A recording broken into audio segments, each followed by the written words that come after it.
Welcome back to Unapologetically Woman. We're celebrating phenomenal women all across Kentucky who make no apologies for their perspectives or the impact that they're making in the community. Today we're celebrating Vanessa Grossl. Vanessa is a wife, a business owner, and has a career centered around public service. She is also currently running on the ballot for state representative for the 88th district. Vanessa Grossl, Unapologetically Woman, that's you. Congratulations. Thank you very much, Sharon. So glad to have you here. So, you were born and raised in Eastern Kentucky. That's right, yes. Came here for college, as many people do, and ended up staying. But my childhood was full of such fun memories. I lived really close to my grandparents. My mom was a teen mom, actually, and so rather than having a child at age 17 be an obstacle on her path, she chose to let it fuel her fire. Like so many of us women, we just keep on going. And so when I started kindergarten, she started back to college, and so she's my real rock, and I adore her. We're very, very close.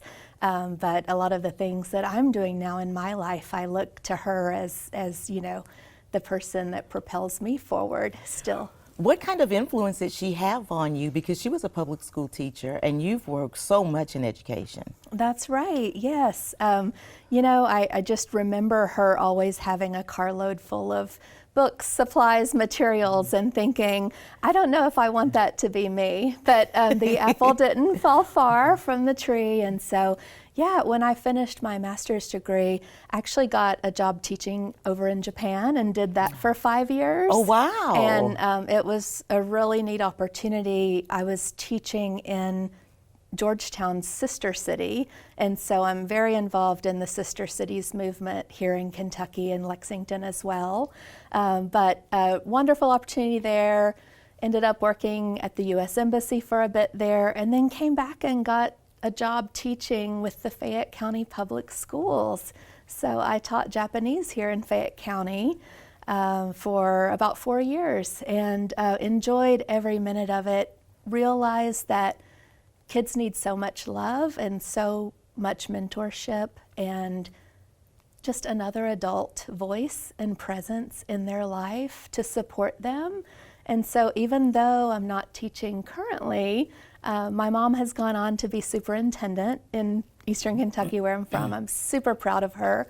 I continue to mentor and to be a mentee as well. We never stop learning, and we never stop growing. And how proud, you're proud of her, but how proud is she of you? Oh, yeah, you're right. She's my light and I'm her light, and, we're each other's sounding board, and we speak on the phone more times than we would probably want to admit. She's the first person I think to text or this or that, photos, just what's happening in my day. So yes, I adore her. She's about to retire. She's got another year or so left, and I just can't wait to see what's next in her life. So speaking of next, is she going on the campaign trail with you because you're seeking office for the House representative for the 88th district? Yeah, that's interesting, that you ask. She's actually, going to be still working, I believe, for the next year or so. Would love to have her as a part of my team. She supports me in each and every endeavor. And, Mom and I both are people that truly have friends all across the aisle that we respect and admire and want to work with and want to do good things with. And so, that's something that's come up, and people have asked her about, parties. She's an independent, and well, how do you feel about all of this and everything? And she said, it's my daughter. I would support her if she was running for dog catcher, or whatever endeavor. That's right. So having her in your life and having such a close relationship that you guys seem to have, I think that's remarkable because you don't always see that these days. Yeah, thank you. It's been a real joy and treasure throughout my life. And so you're very busy. Mm-hmm. You're very busy. You and your husband Cameron own your own business, a small business. We do. So it's called Grossl Aviation. This is our third year of owning this small business. And so it was a part of one of my husband's COVID projects. And you know, we both do stay very busy in the community and with our careers. He's a mechanical engineer, and during COVID decided to go become an aircraft mechanic on the side. And so he just decided to go do this. Yes. I know. So I said, go for it. How can I support? And he ended up achieving that feat and going ahead and starting this business. So he does some work on people's small airplanes on the side. He does about one weekend a month, and I think I kind of joke that it's like the National Guard. I don't see him one weekend a month. It's not that kind of service, but you know, I'm glad he's doing what brings him joy. Well, and it sounds like the family altogether does what makes them happy, because you're very interested in making change on the governmental level as much as you can. Mm-hmm. Why is that important to you?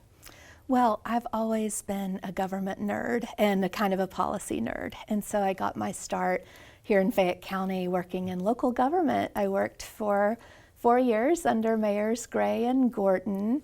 And through that process, became friends with so many of the council members.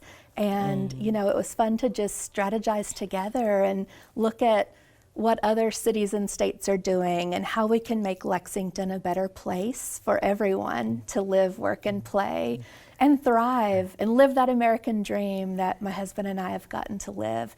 And so that's what motivates me at the end of the day.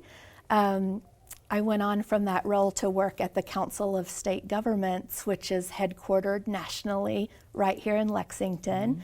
And through that role, I realized that states are truly the laboratories of democracy. States can experiment, and so I think it's interesting to look at what other states are doing, have done, and see how we can move the needle. We don't have to always be last or in last place, you know, in the South. You know, people think we're not innovative. Yes, we are. We can be innovative. Uh-huh. We can, you know, do dynamic things that really have the potential to impact people's lives in a big way.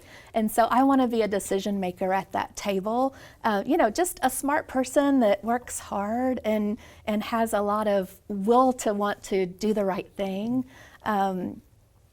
I was serving on a board here locally, and someone on the board with me called me the Velvet Hammer. And so, you know, I will be kind and we will be friends, and I will tell you when I disagree with you. And that's something that I've grown into throughout my life is, you know, balancing it. Of course, I'm going to be kind, but I'm also going to speak up and let you know about the things that are important and the things that matter to me. So, and that's so important, to make sure that you're the voice of the people when you're in a position like that. Yeah. What are some of the things, or a thing that you might be thinking that you would like to help influence in Frankfort? Oh, thanks for asking, Sharon. Two big things. It's all, for me, you know, through my life and my life story, it's around education and economic prosperity. And so the company where my husband works even was an American-owned startup that got started up alongside Toyota's investment in central Kentucky. And he's worked there for over 20 years. It's called Commonwealth Tool and Machine in Georgetown.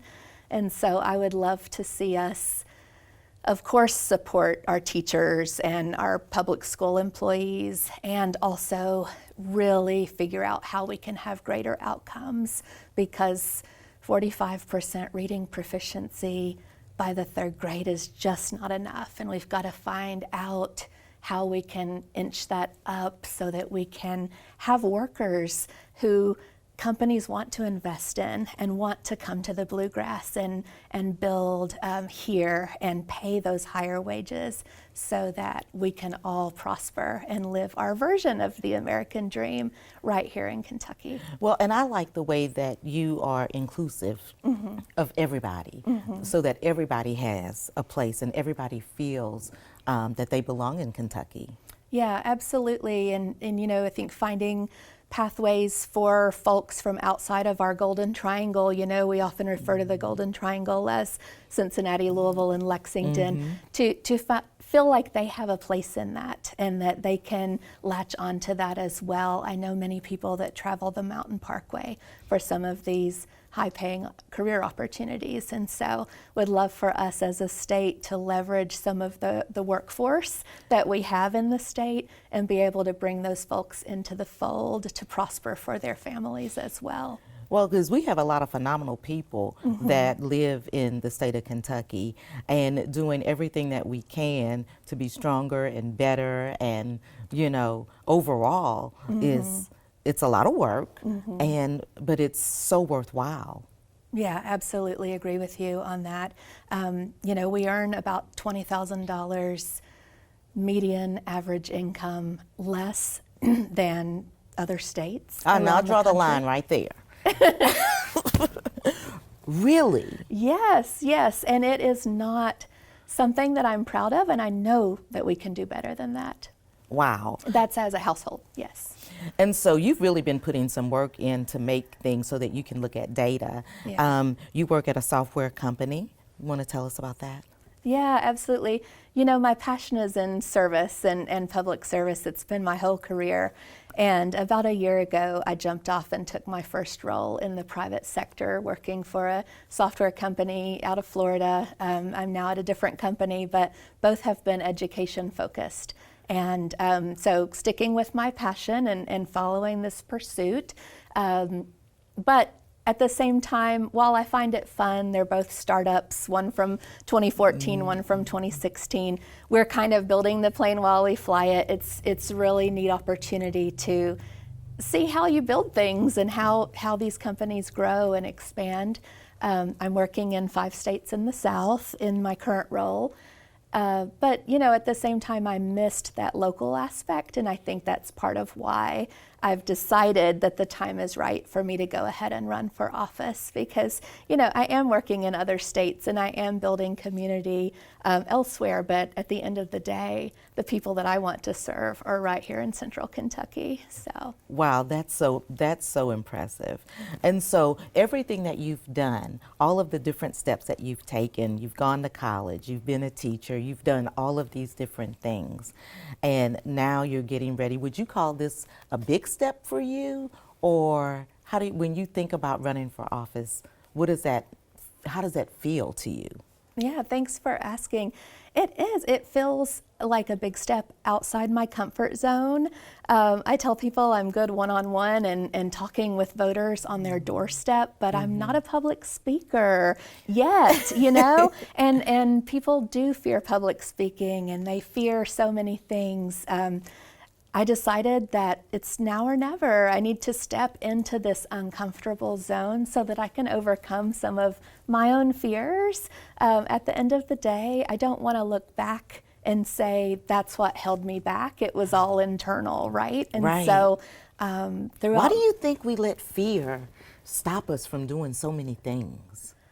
Yeah. What do you think about that? Yeah, it's a great, you know, we do. You're right, we do. And as women, we feel like we're never ready, or maybe as human beings, we feel like we're never quite ready. If I just did one more degree certificate thing right with my life, then maybe I would be ready. But no, we are. We all bring such life experience that we can add to the conversation that's happening at that decision-making table and have a really powerful impact. And so that's what I've decided. You know, at the end of the day, it's about growth for me and challenging myself. I feel like I've always walked through the doors that have presented themselves to me, you know, and so I'm just walking through the door and seeing what happens on the other side. Well, you're certainly walking through many doors at the same time. You're working on your PhD right now. Yes, I have actually put that on hold. It's like it's on hold? I love to juggle all the balls, but yes, I actually had to call my chair and say, I've actually decided to shift and go in a different direction. This is why the time is right now, and she was very supportive of that decision. And what she said to me is, Vanessa, you don't even work in this field. I'm pursuing a PhD in arts administration. She said, just come back whenever you're ready, whether you're 50, 60, 70 years old, this will be here. The door is not closing for you. We're going to hold it open. And so, I'm really close. That's so supportive. I know. That's so supportive, but you are very interested in the arts and especially involving children in that. Yeah, absolutely. The arts was a big part of my life growing up. We didn't have a lot of opportunities. I sometimes think there's a lot of rural-urban divide, and I think there's a lot of missed opportunity sometimes for rural kids, especially at the time when I grew up. We didn't have the Mountain Arts Center in Prestonsburg. It's such a treasure now. So I don't know if I can now say that kids don't have the access, but certainly I was an art kid and a band kid, and I, wore all of those hats. I did dance, baton twirling, all of the things that I could do in the arts, and it feeds my soul. It's good therapy for me as an adult. I don't practice any of it, but I care about arts policy. It's what I plan to focus my dissertation on, and it's another lever that I hope to be able to move while I'm serving in Frankfurt. So for young girls and young women who are watching you today and they're thinking, gosh, I'd like to be like her someday, what kind of advice would you give them? Never stop learning, growing, being mentored, being a mentor, because there are always younger girls than you that you can mentor that are going to look up to you and want to be like you as well. And so keep on doing all of the things, going through all the doors as they present themselves to you, and take advantage of all of the opportunities. Congratulations. Thank you so much. Thank you. It's such a pleasure. Thank you. You guys continue to watch as we celebrate and acknowledge other phenomenal women just like Vanessa, who are doing all kinds of amazing things in Kentucky. Unapologetically Woman. We'll see you soon.